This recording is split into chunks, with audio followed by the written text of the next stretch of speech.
જે તે સમયે યુદ્ધ જેવી નાજુક પરિસ્થિતિમાં ગામના લોકોએ દેશ રક્ષા કાજે કરેલ સાહસ અને પરાક્રમની વાતો નવી પેઢી સુધી પહોંચે અને વર્તમાન સમયમાં દેશ માટે કંઈ પણ કરી છૂટવાની પ્રેરણા જાગે તે હેતુથી કારગિલ વિજયની ઉજવણી કરવામાં આવે છે।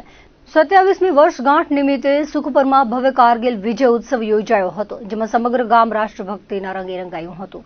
1999ના યુદ્ધમાં પ્રત્યક્ષ ભાગ લેનાર અને પોતાની ટુકડીનું નેતૃત્વ કરી આગળ વધતા દુશ્મનો દ્વારા બીછાવેલ માઇન્સના વિસ્ફોટથી માત્ર 29 વર્ષે પોતાનો એક પગ ગુમાવવા છતાં હાલમાં ભુજના 35 મુખ્યાલય ખાતે કમાન્ડર તરીકે સક્રિય ભૂમિકા નિભાવતા અધિકારી સુરિન્દરસિંહજી કાર્યક્રમના મુખ્ય મહેમાન રહ્યા હતા। ઉપરાંત કારગિલ સમયે કચ્છ સરહદે પાણીની પાઇપલાઇન પાથરવાના પડકારરૂપ કામ માટે પોતાના ટિફિન લઈને ભારતીય કિસાન સંઘ અને રાષ્ટ્રીય સેવક સંઘની અપીલ કરી હતી, જેને સ્વીકારીને નીકળી પડેલા સુપરના 180થી વધુ ભાઈઓ બહેનોની મહત્વની ભૂમિકાને લઈને સમગ્ર ગામમાં ભારે ઉત્સાહ હતો। સુખપર પધારેલ યોદ્ધા સુરિન્દરસિંહજીનું સુખપરના નરનારાયણ યુવતી મંડળના બહેનોની બેન્ડ પાર્ટી સાથે સ્વાગત કરાયું હતું।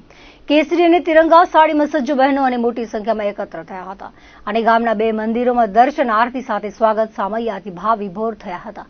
આ અધિકારી જે તે સમયે કારગિલની દુર્ગમ ચોટીઓમાં થયેલ સમરાંગણમાં પોતાને થયેલ અનુભવોની વાત વર્ણવી હતી અને સેના પ્રત્યેના સુખપરના ગ્રામજનોના પ્રેમ અને લાગણીને સહૃદય વધાવી હતી। ભુજ સ્વામિનારાયણ મંદિરના લક્ષ્મણ પ્રકાશ સ્વામીએ કહ્યું હતું કે યુદ્ધ 1971નું હોય કે કારગિલનું, ભુજ મંદિર દેશની સેનાને સહયોગા કરવામાં હંમેશા તત્પર રહ્યું છે।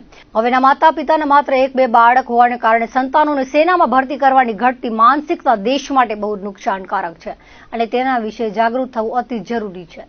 સીમા જાગરણ મંચ ગુજરાતના અધ્યક્ષ જયંતિ ભાડેસિયાએ જણાવ્યું હતું કે યુદ્ધ જેવા કપરા સંજોગોમાં કચ્છ જેવા સરહદી અને સંવેદનશીલ વિસ્તારમાં સેનાને અને સ્થાનિક પ્રશાસને દરેક પ્રકારનો સહયોગ કરવા પ્રજા ઉપરાંત વર્તમાનપત્રો સહિતના દરેક સમાચાર માધ્યમોની ભૂમિકા બહુ મહત્વની હોય છે અને કચ્છના સમાચાર માધ્યમોએ એ ભૂમિકાને બહુ જ સારી રીતે નિભાવી છે। મંચસ્થમાં વરિષ્ઠ સંત હરિબરદાસજી સાથે ભુજના અધિવક્તા અને સામાજિક કાર્યકર પ્રવીણ ધોળકિયા કે જેઓની પ્રેરણા અને પ્રશિક્ષણથી એનએસજી, બીએસએફ, સીઆરપીએફ સહિતના લશ્કરી દળોમાં અત્યાર સુધી 270 ભાઈઓ બહેનો જોડાઈને પોતાની સેવા આપી રહ્યા છે તેનું અને સીમા જાગરણ મંચના જિલ્લા સહયોજક અને પૂર્વ સુબેદાર પ્રદીપ જોશીનું કારગિલ યુદ્ધમાં યોગદાન બદલ સન્માન કરવામાં આવ્યું હતું। સમિતિ દ્વારા સુરેન્દ્રસિંહજી સહિત મંચસ્થોનું પ્રશસ્તિપત્ર અને ભારત માતા કી છબી આપીને સન્માન કરાયું હતું।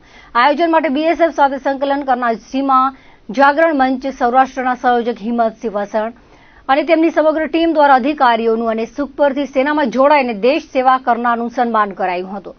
બીએસએફ તરફથી કાર્યકર ભાઈઓ બહેનોને સ્મૃતિ ભેટ રૂપે એક વૃક્ષના રોપા આપી તેને કારગિલ યુદ્ધના વીરોની સ્મૃતિમાં ઉછેરવાનો સંકલ્પ લેવા આહ્વાન કરવામાં આવ્યું હતું।